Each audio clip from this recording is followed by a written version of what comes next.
स्वागत है आपका हमारे YouTube चैनल आचार्य अशोक पिलोदिया पर। आज हम पढ़ने जा रहे हैं कक्षा 8 का पाठ 2 बिलस्य वाणी न कदापि में श्रुता, अर्थात बिल की आवाज मैंने कभी नहीं सुनी। तो पाठ का क्या अर्थ हुआ कि बिल की आवाज अर्थात बिल या गुफा की आवाज या वाणी मैंने कभी नहीं सुनी। ये एक बहुत ही शानदार कहानी है। तो प्लीज सबसे पहले आपसे एक निवेदन है कि इस चैनल को जरूर सब्सक्राइब करें। तो देखिए इस कहानी में क्या बताया गया है। प्रस्तुत पाठ संस्कृत के प्रसिद्ध कथा ग्रंथ पंचतंत्र के तृतीय तंत्र काकोलुकीयम से संकलित है।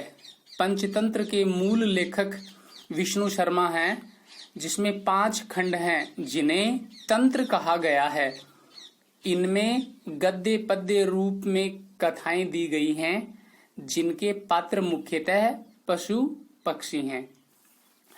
तो किस प्रकार विष्णु शर्मा ने अपनी कहानियां लिखी और उनकी जो अधिकतर कहानियां हैं वो पशु पक्षियों से संबंधित हैं, और किस प्रकार उन्होंने पशु पक्षियों के माध्यम से इस समाज को एक नया संदेश दिया है, अपने विचार जन जन तक पहुंचाए हैं और लोगों को जागृत किया है, लोगों को शिक्षित किया है।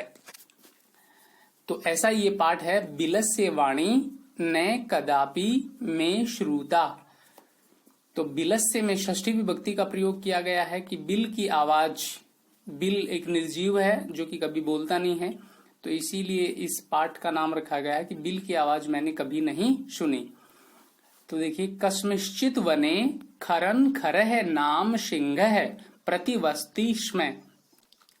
किसी वन में खरन खर नाम का एक शेर रहता था। सह कदाचित इतस्ततः परिभ्रमण क्षुधार्थः न किंचिदपि आहारम प्राप्तवान। और सह मीन्स वह, कदाचित मतलब कभी या किसी दिन, इतस्ततः इधर उधर, परिभ्रमण घूमता हुआ, क्षत्रिय प्रत्यय है यहाँ पर, घूमता हुआ, क्षुधार्थ है भूख से, भूखा, न मीन्स नहीं, और किंचिदपि कुछ भी, आहारम मीन्स भोजन, और प्राप्तवान मीन्स प्राप्त हुआ। तो एक दिन वह इधर उधर घूमता हुआ भूखा था और उसको कुछ भी आहार या भोजन प्राप्त नहीं हुआ। ततः सूर्यास्त समय एकाम महतीम गुहाम दृष्ट्वा सह अचिंतयत। तो सूर्यास्त के समय पर एकाम महतीम गुहाम दृष्ट्वा, एक बहुत बड़ी गुफा को देख करके, सह अचिंतयत उसने विचार किया। उसने क्या विचार किया कि नूनम एतस्याम गुहायाम रात्रौ कोऽपि जीवः आगच्छति। कोऽपि का जो संधि विच्छेद करेंगे तो कह प्लस अपि। नूनम का अर्थ निश्चय ही, ये एक अव्यय शब्द है। एतस्याम गुहायाम, इस गुफा में, रात्रौ रात में, तो ये तीनों शब्दों में सप्तमी विभक्ति का प्रयोग किया गया है। तो निश्चय ही इस गुफा में रात में कोई भी जीव आता है, ऐसा शेर ने सोचा। अतः अत्रैव निगूढ़ो भूत्वा तिष्ठामि, इसलिए यहीं पर ही छुप करके बैठ जाता हूं। अतः इसलिए अव्यय शब्द है, अत्रैव, ये दोनों ही अव्यय शब्द है, और यहाँ पर वृद्धि संधि का प्रयोग किया गया है। इसका संधि विच्छेद होगा अत्र धन एव, अत्र प्लस एव, वृद्धि संधि। निगूढ़ो का अर्थ होता है छुप करके, छुपना, और भूत्वा मतलब हो करके, तिष्ठामि, तिष्ठ धातु अर्थात स्था धातु है इसमें, और ये एक क्रिया है। तो उसने सोचा कि मैं यहीं पर ही छुप करके बैठ जाता हूं, ताकि जब भी कोई यहां पर आएगा तो अवश्य वो मेरा शिकार बन जाएगा, ऐसा शेर ने सोचा।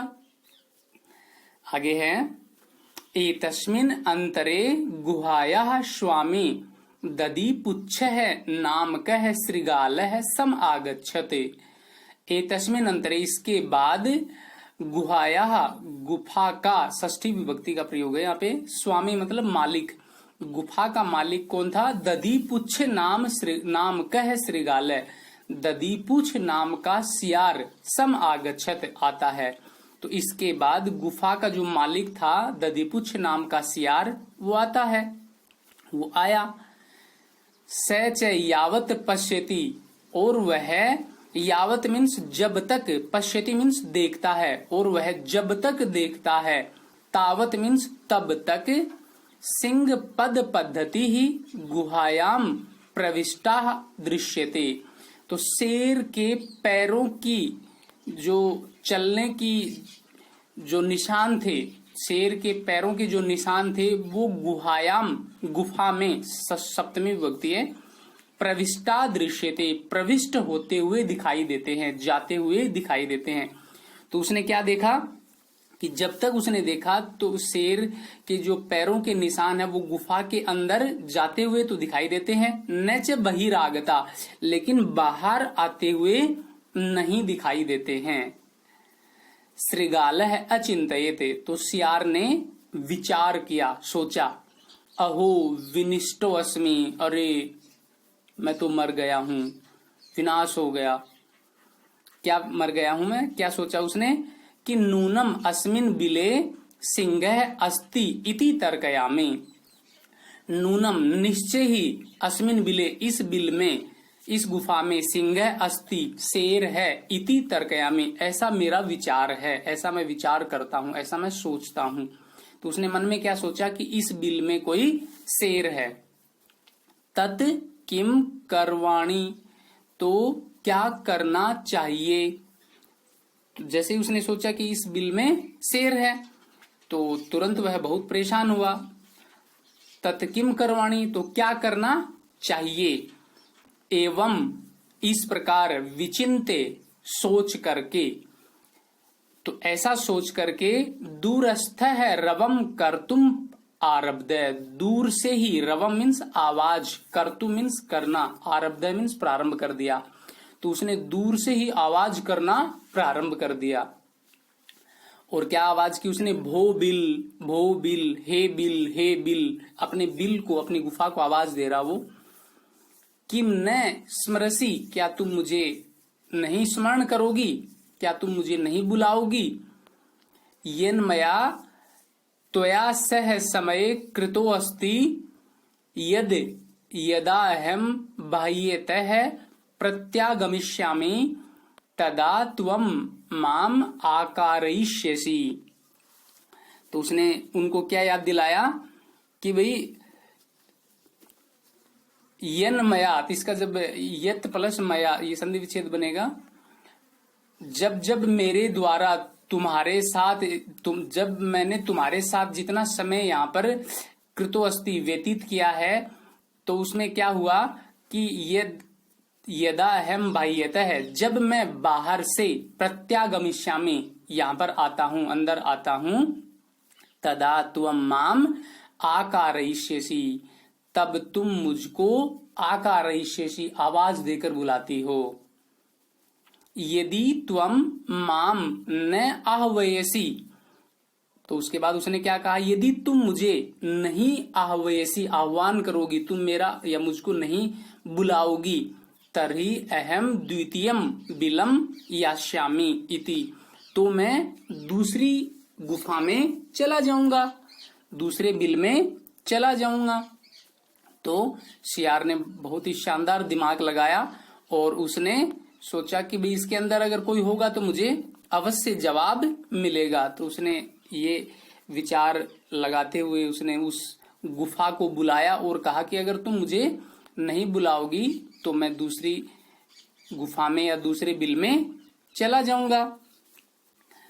और इसमें देखिए जितने भी क्रियाओं का प्रयोग किया गया है, अधिकतर क्रियाएं इसमें लिट लकार भविष्यत काल की हुई हैं, जैसे यास्यामि, आकारयिष्यसि। तो आगे है अथ एतत् श्रुत्वा, इसका जब संधि विच्छेद करेंगे तो एतत् प्लस श्रुत्वा, श्रुत्वा मीन्स सुन करके, इसके बाद यह सुन करके सिंहः अचिंतयत, शेर ने विचार किया। तो उसके बाद यह सुन करके शेर ने विचार किया। तो यहां पर एतत् प्लस श्रुत्वा, यहां पर व्यंजन संधि का प्रयोग किया गया है और व्यंजन में भी तुकागम संधि का प्रयोग यहां पर किया गया है। अचिंतयत ये है, इसमें लकार का जो प्रयोग हुआ है वो लंग लकार अतीत काल या भूतकाल का प्रयोग किया गया है। तो यह सुनकर के शेर ने विचार किया कि नूनम एषा गुहा स्वामिनः सदा सम आह्वानम करोति, कि निश्चय ही यह गुफा अपने मालिक को हमेशा बुलाया करती है, बुलाती है। परंतु मद भयात न किंचित वदती, लेकिन आज मेरे डर से कुछ भी नहीं बोल रही है। तो शेर ने सोचा कि भाई हमेशा ही अपने मालिक को बुलाती है, परंतु आज मेरे डर से कुछ भी नहीं बोल रही है। और उसने क्या सोचा शेर ने कि अथवा साध्विदम उच्यते, साध्विदम उच्यते, यहां पर अथवा साध्विदम उच्यते सही ही कहा गया है। क्या कहा गया है सही? भय संत्रस्त मनसाम हस्त पादादिका क्रिया प्रवर्तन्ते न वाणी च वेपुतश्च अधिको भवेत, कि भय संत्रस्त मनसाम, जिसके मन में भय डर बैठ जाए तो उसके हाथ पैर आदि जो क्रियाएं हैं वो हाथ पैर आदि क्रियाएं और वाणी प्रवृत्त नहीं होते हैं, ठीक से कार्य नहीं करते हैं। और वे पथु मतलब कंपन, च मीन्स और, अधिको मीन्स अधिक, भवेत मीन्स होता है, और उससे कंपन भी अधिक होता है। बहुत बार हम भी देखते हैं जब हमें भी किसी चीज का डर लगता है तो शरीर कंपन करने लग जाता है। तो ऐसा ही शेर ने विचार किया कि भय संत्रस्त मनसाम, कि जिसके जो डरे हुए मन वाला व्यक्ति होता है उसके हस्त पादादि का क्रिया, उसके हस्त मीन्स हाथ और पादादि का मीन्स पैर, आदि का मतलब आदि, तो उसके हाथ पैर आदि जो क्रियाएं हैं वो न प्रवर्तनते, सही से प्रवृत्त नहीं होती हैं, सही से कार्य नहीं करती हैं। और वाणी च वेपुताश्च अधिका भवेत, और उसके वाणी में भी कंपन अधिक होता है, और वाणी में भी उसके क्या हो जाता है, कंपन अधिक होता है। तो ये मतलब शेर ने विचार किया। तो यहां पर देखो दो क्रियाएं हैं, एक तो प्रवर्तन्ते और एक भवेत। तो ये दो क्रियाएं हैं। और भय संत्रस्त मनसाम, तो डरे हुए मन वाले, ये इस शब्द का अर्थ है भय संत्रस्त मनसाम, डरे हुए मन वाले। तो आपको भी ये सारे शब्दों के अर्थ भी इसमें समझ में आ गए होंगे। इसमें दो अव्यय शब्दों का प्रयोग है, च और न। आगे है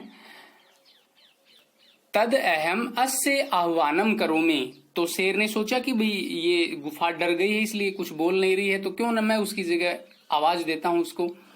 तद अहम अस्य आह्वानम करोमि, तो मैं उसको आह्वान करता हूं, मैं उसका आह्वान करता हूं, उसको बुलाता हूं। एवं इस प्रकार सह बिले प्रविश्य में भोज्यम भविष्यति, और वो सोचता है कि इस प्रकार वह जैसे ही बिल में प्रवेश करेगा, कौन?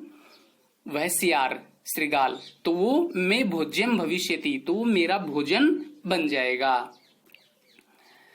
इत्थम एक अव्यय शब्द है, इस प्रकार विचार्य, तो वि उपसर्ग चर धातु लेप प्रत्यय इसमें, तो इस प्रकार विचार्य, विचार करके सिंहः सहसा श्रृगालस्य आह्वानम अकरोते, तो इस प्रकार विचार करके शेर ने अचानक ही श्रृगाल का आह्वान किया, श्रृगाल को बुलाया, सियार को बुलाया। सिंहस्य उच्च गर्जन प्रतिध्वनिना सा गुहा उच्चै श्रृगालम आह्वयते, और उसका परिणाम क्या हुआ कि शेर की उच्चई ऊंची आवाज से, और तो उसके बाद क्या हुआ कि शेर ने ऊंची आवाज में जो गर्जना की, तो उसकी जो प्रतिध्वनि थी, ध्वनि की ध्वनि उसको प्रतिध्वनि बोलते हैं, तो शेर की ऊंची आवाज की गर्जना की जो प्रतिध्वनि थी वह गुहा उच्च श्रृगालम आहवये थे, तो वह गुफा ऊंची आवाज में सियार को बुलाती है।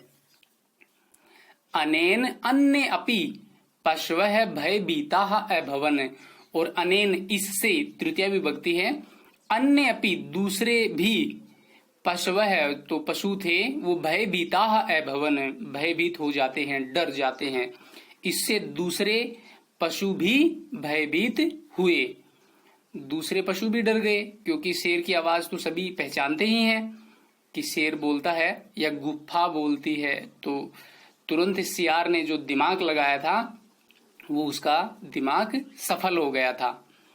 श्रृगालो अपि ततः दूरम पलायमानः इमम अपठत, और श्रृगालो अपि मैंने आपको बताया था यहाँ पर उत्व विसर्ग संधि है प्यारे बच्चों।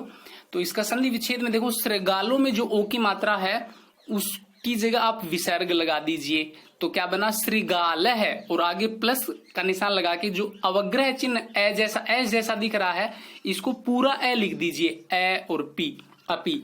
तो ये श्रृगाल है प्लस अपी, ऐसा इसका संधि विच्छेद बनेगा।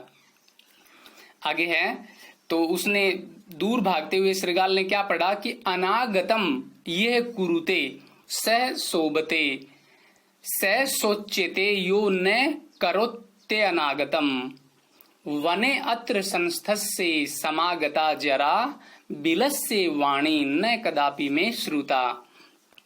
तो देखो अनागतम, तो बिना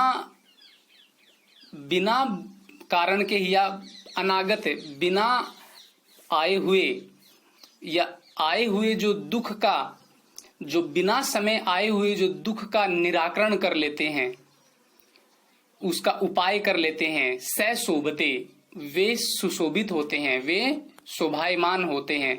मतलब हमारे ऊपर कोई भी संकट आ गया और हम उसका यदि पहले ही, मतलब हमारे ऊपर न आए हुए दुख का यदि हम समय पर निराकरण कर लेते हैं, कि अभी दुख आया नहीं फिर भी हम उसके बारे में सचेत रहते हैं, तो वो व्यक्ति शोभायमान होता है।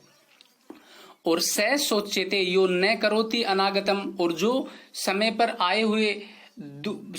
न आए हुए दुख का निराकरण नहीं करते हैं, स सोचते वे चिंतनशील होते हैं, या फिर वे दुखी होते हैं, चिंतनीय होते हैं। तो जो समय पर न आए हुए दुख का पहले से ही निराकरण कर लेते हैं वे सुशोभित होते हैं, और जो समय पर न आए हुए दुख का निराकरण नहीं करते हैं वे दुखी होते हैं। और वने अत्र संस्थस्य समागता जरा, जरा मीन्स बुढ़ापा, समागता मीन्स आ गया है, संस्थस्य मीन्स रहते हुए, वने मीन्स वन में, अत्र मीन्स यहाँ, इस वन में रहते हुए मुझे बुढ़ापा आ गया है, या इस वन में रहते हुए मैं बूढ़ा हो गया हूं। लेकिन बिलस्य वाणी न कदापि में श्रुता, लेकिन मैंने कभी भी बिल की आवाज कभी भी नहीं सुनी है। तो मैं उम्मीद करता हूं ये श्लोक और ये पाठ आपको बहुत अच्छे से समझ में आया होगा। प्यारे बच्चों, मैंने पूरी कोशिश की है कि आपको शब्द सह ये पाठ समझ में आए, ताकि आने वाले जो परीक्षा में क्वेश्चंस हैं उनके आंसर आप अपनी इच्छा शक्ति से दे सकें। तो प्लीज इस चैनल को भी जरूर लाइक करें, सब्सक्राइब करें और अधिक से अधिक मात्रा में शेयर करें। धन्यवाद।